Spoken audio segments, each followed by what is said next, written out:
I recommend you do this, right? We stole my mum's phone and we changed every number in that phone to a famous person. It could not have gone better. I pocket dialed my mum on Christmas morning. I swear to God, she looks at her phone and she went, hello, Barack? My mum genuinely Barack believed Obama, Kim Kardashian, even the Queen of the leader England of the have all been free targets of funny man Russell Howard, tiny lady who the lives in comedian and Bath. host of his own show. Good news with Russell Howard. It's a household name across the UK, and he's gaining plenty of fans here in Canada. He joins us in studio this morning, literally just arriving into Canada not long ago. Thank you for coming into Thanks for having studio. us. Congratulations. You've got a 14-city North American tour coming up starting tonight. Wow. Yeah.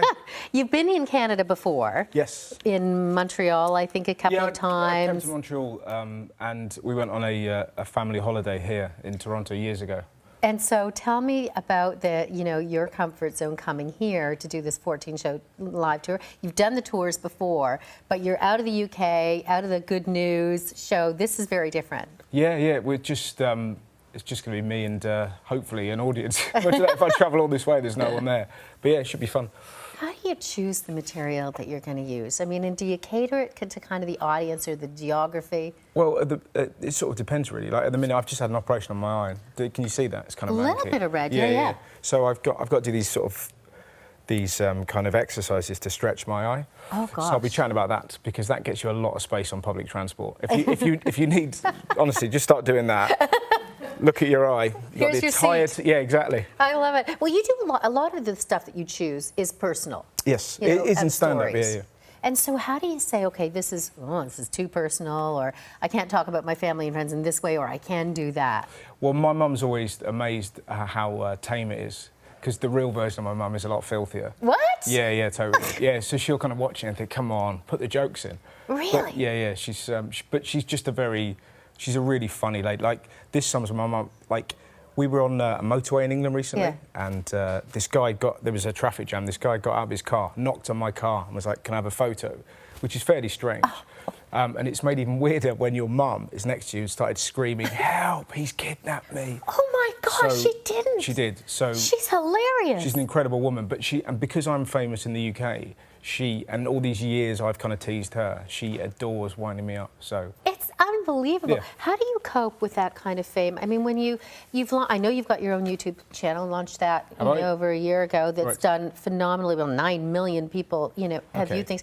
Facebook, 3 million, Twitter, 1 million. Yeah. You probably can't go anywhere, clearly not even on a motorway, without being stopped. But see, that's the cool thing about being here, that you're instantly anonymous. It's wonderful. So I was walking around Toronto yesterday. I was in, what's that, Kensington Market? Yes. Brilliant. So it's just kind of, and it's really lovely to sort of just sink into a culture and kind of notice stuff. That's what's exciting doing stand-up, because then you can kind of sort of chat about your experiences and kind of create material out of the limelight of England. So hopefully I'll come back with loads of stuff. Yeah. Well, and it's so great because you've been tweeting, obviously. I think we've got a recent tweet that you put up when you arrived here. And I think so here's the sign about the grass, staying off the grass. Yeah, I love that. I can't quite see it. It's about turf rehabilitation. Yes. And you said, you wouldn't want the grass to return to a life of crime. No, but it's just so wonderful. I remember seeing a similar thing in Chicago last year. They had a big sign like that said, trees are good for you.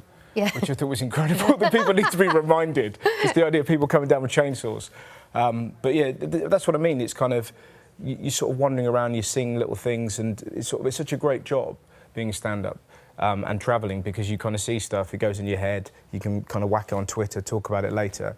So it's like a better version of a travel diary. Yeah. Otherwise you just be sat at home in your hotel talking about the day to yourself. You kind of have people to chat to. Have you always seen kind of the humour side of life, even from a young kid? Because clearly I know you've got, you have a lot of fun with your friends. Yeah. Obviously your mom, your family. Have you known, like, even since you were little, that you had that knack? I've always wanted to have fun in life. I come from a very silly family.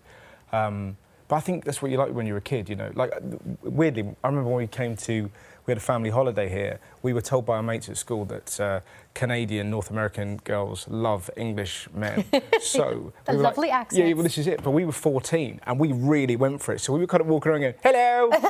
Good morrow, trying to be so stupidly English, and it didn't work in the slightest. But we were trying to get more and more English. We wanted monocles, But so I have a real fond memory of that kind of disastrous holiday where me and my brother, like age 15 or 13, were sort of sidling up to women, like claiming Russell Rochester. That's what I was calling myself. So I think we've always had that kind of.